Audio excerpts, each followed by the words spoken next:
Hello everyone, welcome back to the channel the coding icons. और इस video में मैं लेकर आ गया हूँ इन्फोसिस का फुल प्रोसेस कि कैसे वो मतलब कब एग्ज़ाम करते हैं, कब मतलब अलग अलग राउंड होते हैं, कब इंटरव्यू शेड्यूल होता है और एट द एंड मैं बताऊँगा आपको कि कब ज्वाइनिंग होती है। इसके साथ साथ मैं आपको ये भी बताऊँगा कि नेक्स्ट हायरिंग कब होगी 2023 बैच के लिए, यदि आपने सर्टिफिकेशन राउंड क्लियर नहीं किया है और उसके अलावा और हैक विद इन्फी में पार्टिसिपेट करते हैं और मान लीजिए गलती से आपका हैक विद इन्फी में भी नहीं होता है, तो मैं आपको बताऊंगा कि नेक्स्ट हायरिंग कब होती है। उसके बाद एक बहुत इंपॉर्टेंट मैं बताने वाला हूँ चीज़, जो ये है do this otherwise you will not get interview mail after clearing return. तो हाँ, तो ये क्या है, कैसे होता है, ये सब बताऊंगा। तो चलिए वीडियो को स्टार्ट करते हैं, आप एंड तक देखते रहिए। तो सबसे पहले मैं आपको बताना चाहूँगा कि इन्फोसिस जो है वो कौन कौन से वे से हायर करती है स्टूडेंट को। तो पहला वे तो यही होता है इन्फीटीक्यू, दूसरा वे होता है हैक विद इन्फी, और तीसरा वे होता है कि वो ऑफ कैंपस लेकर आए, और चौथा वे ये होता है कि आपके ऑन कैंपस में रिक्रूटमेंट लेकर आए। तो अब सबसे पहले हम बात कर लेते हैं इन्फीटीक्यू की। तो इन्फीटीक्यू का सर्टिफिकेशन राउंड पहले होता है, ठीक है। उसके बाद एक महीने के अंदर एडवांटेज राउंड होता है, आपको पता है, यदि आपने क्लियर कर रखा है सर्टिफिकेशन राउंड तो आपको पता होगा। उसके बाद मेन पॉइंट आता है कि इंटरव्यू कब होगा इसका, जो सर्टिफिकेशन राउंड से जो पास आउट बच्चे हैं उनका इंटरव्यू कब होगा। तो उनका इंटरव्यू जो होगा वो 6 to 8 वीक्स होता है आफ्टर हैक विद इन्फी के एग्ज़ाम के बाद, ठीक है। मतलब कि 6 to 8 वीक, कम से कम 1.5 से 2 महीने लग जाते हैं हैक विद इन्फी के एग्ज़ाम से, या फिर कह सकते हैं एडवांटेज राउंड के बाद इंटरव्यू शेड्यूल होने में, राइट।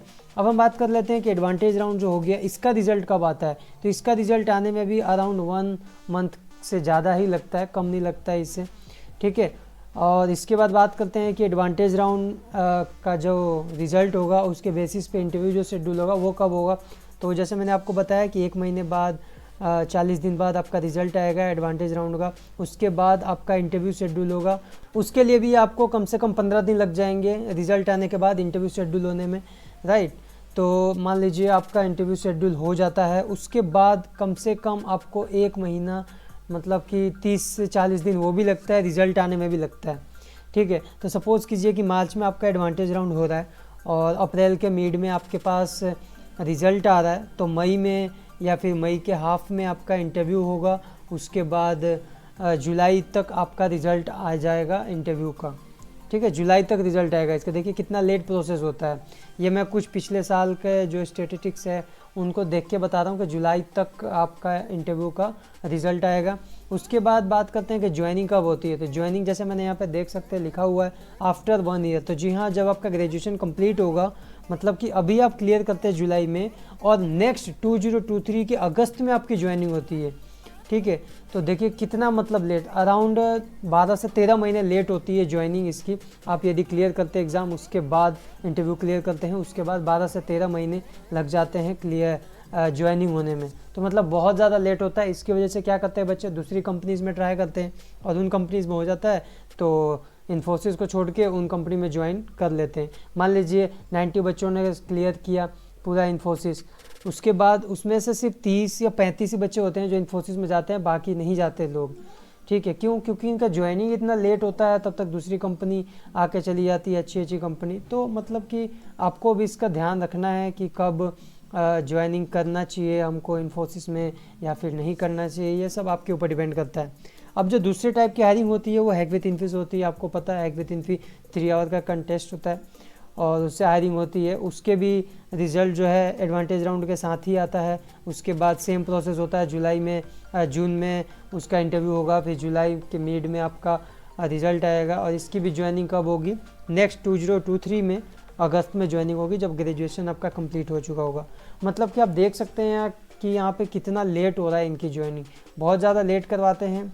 और इसीलिए मैंने बताया आपको कि कुछ स्टूडेंट जो होते हैं वही जा पाते हैं इन्फोसिस में, अदरवाइज़ बाकी जो हैं वो दूसरी कंपनीज़ को स्विच कर लेते हैं, ठीक है। अब हम बात करते हैं कि when next hiring for 2023 batch. मतलब 2 वे तो मैंने बता दिया, अब बचा हमारे पास ऑन कैंपस और एक ऑफ कैंपस। तो ऑन कैंपस जो है ये हमारे पास अक्टूबर नवंबर में आएगी इस साल 2022 में। वो किसके लिए होगी, 2023 बैच के लिए होगी, अक्टूबर नवंबर में आती है ये ऑन कैंपस। उसके बाद हमारे पास दिसंबर तक हमारे ऑफ कैंपस की रिक्रूटमेंट स्टार्ट कर देती है इन्फोसिस। मतलब मल्टीपल ऑफ पोजीशन के लिए होता है और सारे टाइप के आपको मिलेंगे। 3.6 पैकेज का भी मिलेगा, 6.25 के लिए भी मिलेगा, 8 LPA के लिए भी मिलेगा, सबके लिए मतलब रिक्रूटमेंट निकालती है। और वो भी बहुत सारी, वो बैक टू बैक होता है। जैसे मैं 2022 बैच की बात करूं तो अब की बार ऑफ कैंपस की बात करूं तो 3 से 4 बार ऑफ कैंपस रिक्रूटमेंट निकाल चुकी है इन्फोसिस। तो मतलब कि ज़्यादा टेंशन लेने वाली बात नहीं है। यदि आप की ड्रीम कंपनी इन्फोसिस है तो आप जा सकते हैं, बहुत ज़्यादा आपको चांस मिलते हैं करने का इन्फोसिस में, ठीक है। अब मैं बात कर लेता हूँ do this otherwise you will not get interview mail after clearing return.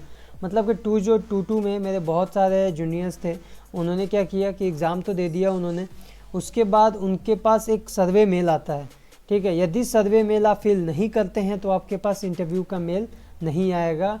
ये मतलब 100% प्रूफ है इसका मेरे पास कि मतलब लोगों के पास नहीं आया है। उन्होंने कंपनी दूसरी छोड़ दी क्योंकि इन्फोसिस में जाना चाहते थे वो, बट उसके बावजूद भी उनके पास कोई मेल नहीं आया है।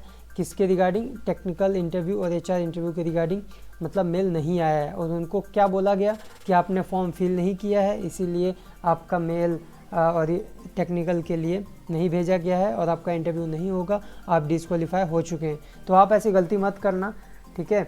और यदि आपके पास कोई सर्वे मेल आता है तो उसको फिल करते रहना। जितने भी मेल आते हैं फिल करने के लिए वो सारे आपको फिल करने ही पड़ेंगे, तभी मतलब आपका इंटरव्यू जो होगा शेड्यूल हो जाएगा टेक्निकल, राइट।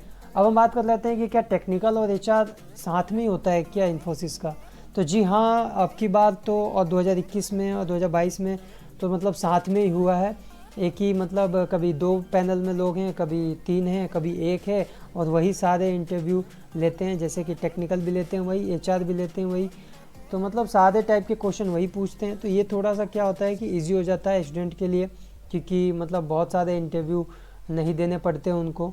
और इसके साथ साथ क्लियरेंस में आसानी रहती है, क्योंकि टेक्निकल और HR का क्वेश्चन जब एक साथ पूछे जाते हैं तो मतलब कि कम ही क्वेश्चन पूछे जाते हैं, क्योंकि इंटरव्यू ही 40 मिनट से 30 मिनट्स का होता है। तो इसके अंदर आप जान सकते हैं कि कितने क्वेश्चन पूछे जाते होंगे। तो बहुत मतलब कि अच्छी अपॉर्चुनिटी देता है इन्फोसिस कि आप जाए उसकी कंपनी में। तो बस यही एक डिसएडवांटेज है कि मतलब 1 साल बाद ज्वाइनिंग होगी, जब भी आप क्लियर करेंगे, ठीक है। और यदि आप मान लीजिए कि मार्च में क्लियर करते हैं, नेक्स्ट मार्च की बात कर रहा हूँ मैं 2023 में, तो मार्च में क्लियर करते हैं तो भी आपकी ज्वाइनिंग अगस्त में ही होगी। इस हैक विथ इन्फी से क्लियर करते हैं तो भी ज्वाइनिंग अगस्त में ही होगी नेक्स्ट, या फिर सर्टिफिकेशन राउंड वाला आप क्लियर करते हैं तो इसकी भी ज्वाइनिंग नेक्स्ट अगस्त में ही होगी। मतलब कि बहुत ज़्यादा लेट होता है, तो इसके ध्यान में रखते हुए आप डिसीजन लेना कि इन्फोसिस में जाना है कि नहीं जाना है, ठीक है। तो यही सारी चीज़ें जो थी मैं आपको बताना चाहता था। 1 ईयर का प्रोसेस लग जाता है इसके अंदर फॉर्म फिलिंग से लेके ज्वाइनिंग तक। तो अच्छी अपॉर्चुनिटी तो होती ही है इन्फोसिस की, क्योंकि बहुत बड़ी MNC है। तो देख लेना आप अपने हिसाब से, बाकी आपके ऊपर डिपेंड करता है। तो बस इस वीडियो में इतना ही, मिलते हैं नेक्स्ट वीडियो में। Till that time bye bye, take care.